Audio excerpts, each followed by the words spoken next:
Powerful words. Don Rosenberg joins us right now with what he'd like to hear from the president tonight. He's in L.A. Don, good morning to you. Good morning. Thank you for having me. Why did you write that letter to the president? Well, that letter was actually a follow-up. I wrote one back in August, which was a little more detailed and which was delivered by the Department of Homeland Security to him. Never got a response on it. What I'd like to see the president do is finally acknowledge all of the people that have been killed by illegal aliens.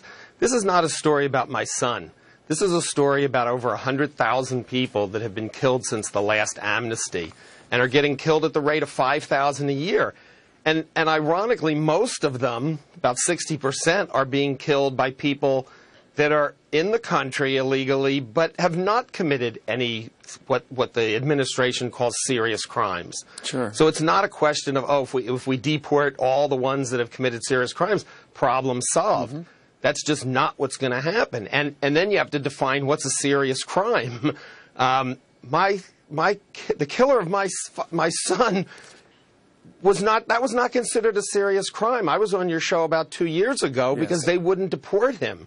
I had to spend thousands of dollars of my own money, a lot of my own time, to get my government to deport the guy who killed my son. And that's absurd that has to happen. So define serious. No, I was just listening. You know, they said this is a badge of honor. This is reprehensible. And the funny thing, the guy who killed my son, I hired a private investigator to look into him. He was not, what you would call a bad guy, so to speak. Yeah, he came into the country illegally. He drove without a license. Mm-hmm. I couldn't find any crimes that he did. He was here 11 years. Right. He'd qualify for the protection, but he killed somebody, right. And then they didn't want to deport him. No, I know. And we told the story before, and that guy wound up driving over your son 3 times and killed him. It's a heartbreaking story. But Don, before you go, I want to ask you this question. The President of the United States' ultimate task is to protect the people of the United States. Is he? Well, he's failed miserably. I mean, you're talking about, 3 people have been killed by terrorists since, 9/11, and about 40,000, no, I guess it's about 30,000 people have been killed by illegal aliens.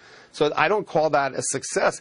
They're so concerned about separating families. What about our families? What about the millions of people whose families haven't just been separated permanently, but have been destroyed?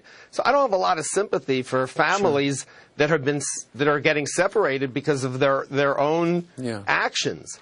I would like to mention one thing. There's a great organization called the Remembrance Project that's run by a woman named Maria Espinoza. It's remembranceproject.org. They work with families of people that have been killed, and I would really ask people to, especially if they're one of those people that have lost somebody, to contact the organization, certainly people to donate to it. Right, exactly. Well, that's very nice of you to make that public.